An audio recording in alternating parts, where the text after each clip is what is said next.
नंद दुलारो प्राण हमारो, गोविंद है रखवारो रे।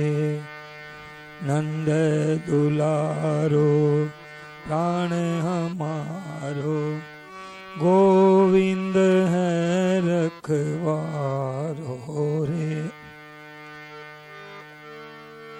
वन में आग लगी जब बालक, कनुआ नाम उचार्यो रे।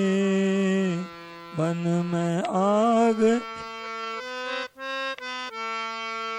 कनुआ नाम उचार्यो रे।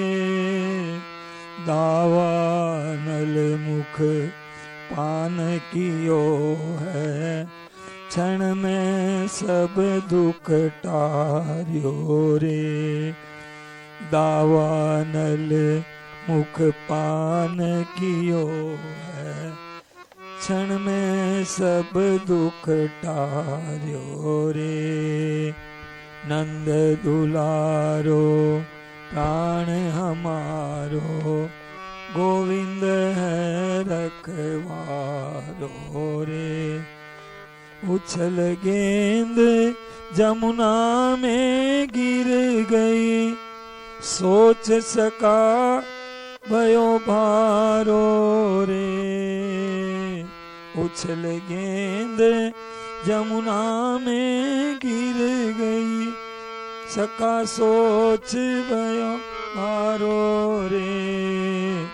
काली दह में कूद कन्हैयो, फन फन निरत करारो रे। काली दह में कूद कन्हैयो, फन फन निरत करारो रे। नंद दुलारो प्राण हमारो, गोविंद है रखवारो रे। अजगर बन कर बढ़्यो अघासुर, अजगर बन कर बढ़्यो अघासुर।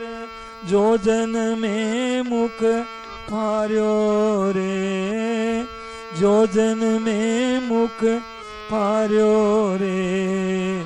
वा मुख भीतर जाय सावरे, मारे असुर को डरायो रे। वा मुख भीतर जाय सावरे, मारे असुर को डरायो रे। नंद दुलारो प्राण हमारो, गोविंद है रखवारो रे। इंदर कोप कर्यो जल बरसायो, डूबत भयो ब्रज सारो रे। इंद्र कोप करी जल बरसायो, डूबत ज्यो ब्रज सारो रे। बाएं नख पर गिरिवर धार्यो, सुरपति सुरपति होश पसार्यो रे। सुरपति हाथ पसार्यो रे। ग्वाल बाल संग धेनु चरावे, कारी कमरी वारो रे। श्याम सखा हम मित्र श्याम के, कौन बिगारन हारो रे। श्याम सखा हम मित्र श्याम के, कौन बिगारन हारो रे। नंद दुलारो प्राण हमारो, गोविंद है रखवारो रे। बोलिए गोविंद भगवान की जय।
बढ़िया बजाता है महाराज, ये बढ़िया इसमें सेट होता है।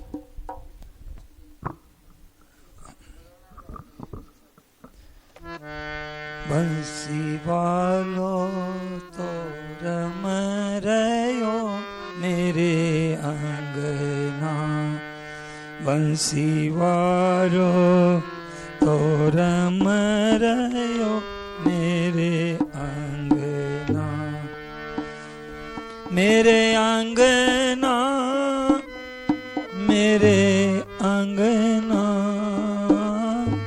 मेरे अंगना, नंद जी के अंगना, बंसी वारो रम रयो मेरे अंगना, मात जसोदा पालना झूलावे, मात जसोदा पालना झूलावे, झोटा देवेरी सखी दो जनिया, झोटा देवेरी सखी दो जनिया, बंसी वारो तो रम रयो मेरे अंगना, बंसी वारो तो रम रयो मेरे अंगना, मात जसोदा जी दहीड़ो बिलोए, मात जसोदा जी दहीरो बिलोवे, माखन निकाले सखी दो जनिया, माखन निकाले सखी दो जनिया, बंसी वारो तो रम रयो मेरे अंगना, बंसी वारो तो रम रयो मेरे अंगना, मात यशोदा जी चलना सिखावे, मात यशोदा जी चलना सिखावे, अंगूरी पकड़ सकी दो जनिया, अंगुली पकड़ सखी दो जनिया, बंसी वारो तो रम रयो मेरे अंगना, बंसी वारो तो रम रयो मेरे अंगना, बाहिर मैं देखूं तो 12 बरस को, बाहर मैं देखूं तो 12 बरस, भीतर मैं देखूं तो झूले पलना सखी, भीतर मैं देखूं तो झूले पलना, सखी बंसी वारो तो रम रयो मेरे अंगना, बंसी वारो तो रम रयो मेरे अंगना, चंद्र सखी भज बाल कृष्ण छवि, चंद्र सखी भज बाल कृष्ण छवि, दर्शन की प्यासी है दो अखियां सखी, दर्शन की प्यासी है दो अखियां, दर्शन की प्यासी है दो अखियां सखी, दर्शन की प्यासी है दो अखियां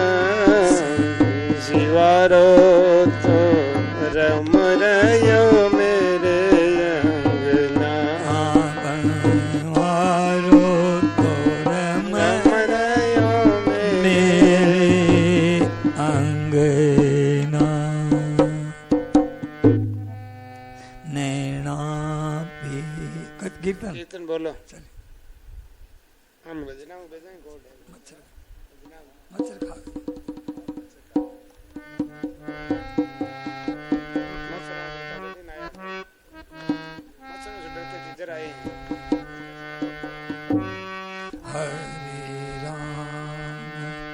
हरे राम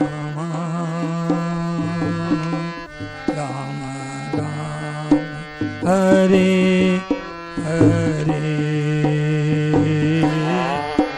हरे राम हरे बंसी वाला राम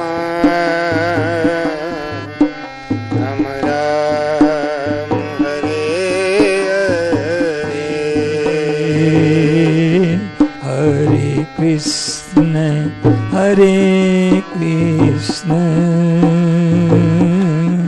कृष्ण कृष्ण हरे हरे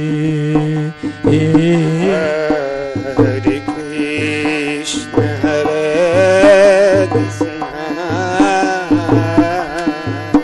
कृष्ण कृष्ण हरे हरे हरे राम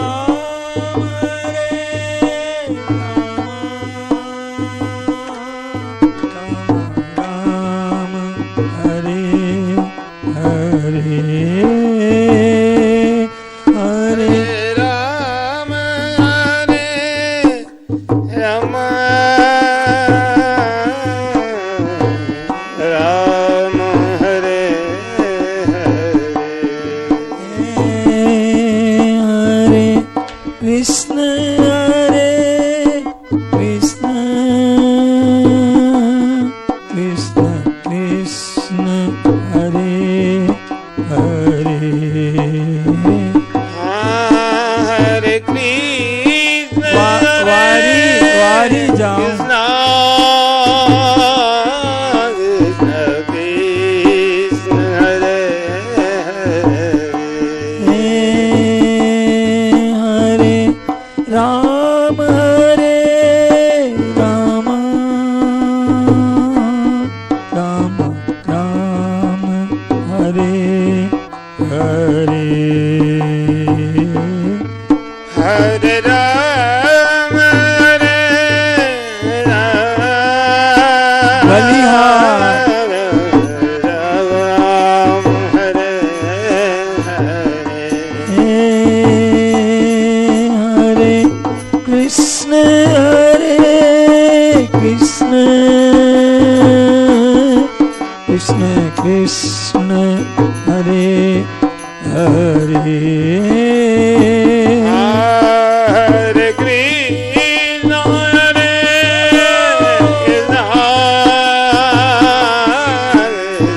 कृष्ण हरे हरे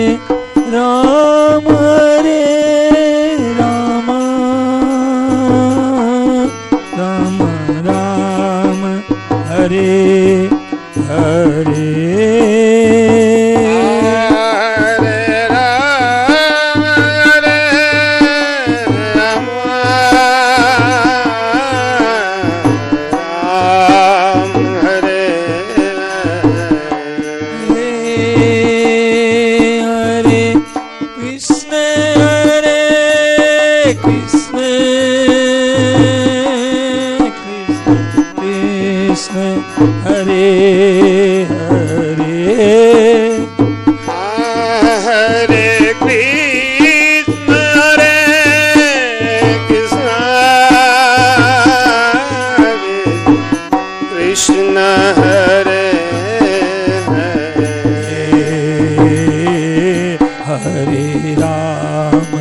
हरे राम राम राम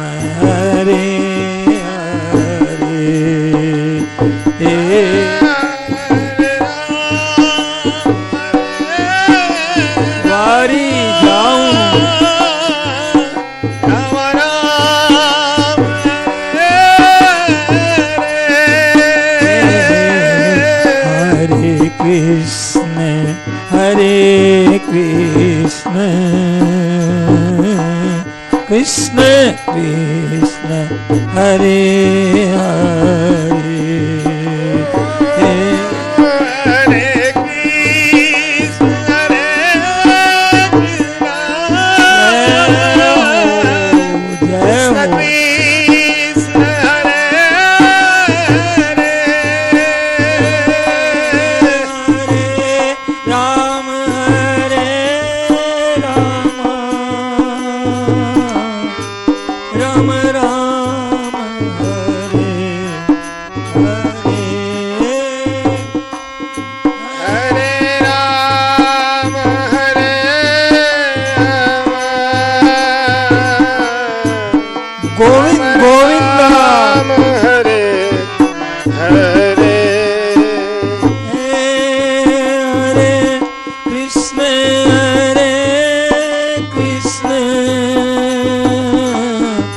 कृष्ण कृष्ण हरे हरे हरे कृष्ण हरे कृष्ण कृष्ण कृष्ण हरे हरे हरे राम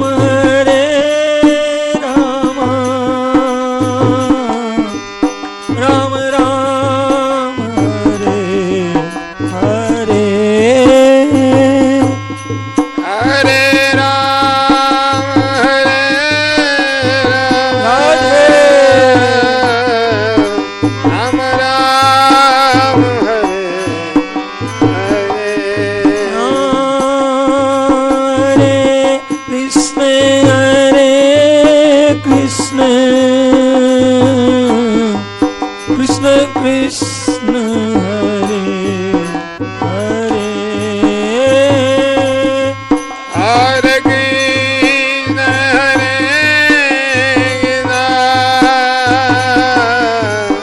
कृष्ण कृष्ण हरे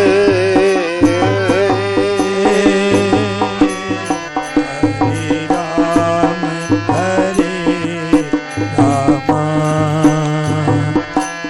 राम राम हरे हरे हरे राम हरे राम राम राम हरे हरे हरे कृष्ण कृष्ण कृष्ण हरे हरे हरे कृष्ण हरे कृष्ण कृष्ण हरे हरे हरे राम हरि बोल राम राम हरे हरे हरे राम हरे राम राम राम हरे हरे हरे कृष्ण